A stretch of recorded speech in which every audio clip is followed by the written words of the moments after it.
ખાતે મૃતદેહ ઘરે પહોંચતા જ પરિવારજનો આક્રંદ મચાવ્યો। અંતિમ યાત્રામાં મોટી સંખ્યામાં લોકો જોડાયા છે। મૃતક હાર્દિક છેલ્લા 3 વર્ષથી લંડનમાં રહેતો હતો। સગાઈ માટે હાર્દિક લંડનથી વતન આવ્યો હતો। કામરેજ તાલુકાના વિભૂતિ પટેલ સાથે તેની સગાઈ થઈ હતી। લગ્ન થવાના હતા આગામી સમયમાં અને તે પહેલાં જ હાર્દિક મોતને ભેટ્યો। પ્લેન ક્રેશમાં અનેક પરિવારો વેરવિખેર થઈ ગયા છે અને તેમાંનો એક આ પરિવાર અને જેની સાથે સગાઈ થઈ હતી એ વિભૂતિ પટેલ લગ્ન કરવાના ઓરતા અધૂરા રહી ગયા।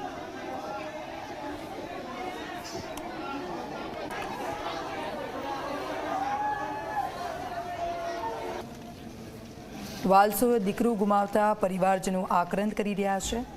જે દિવસે આજે ખબર પડી પ્લેન ક્રેશ થવાની, પરિવારજનો ત્યારથી સતત રાહ જોઈ રહ્યા છે। મારો દીકરો હવે ક્યારે પાછો નહીં આવે અને આવી પરિસ્થિતિમાં તેનો મૃતદેહ આવશે એવું ક્યારેય સપને નહીં વિચાર્યું હોય। આપ તૂટી પડ્યું છે પરિવાર પર।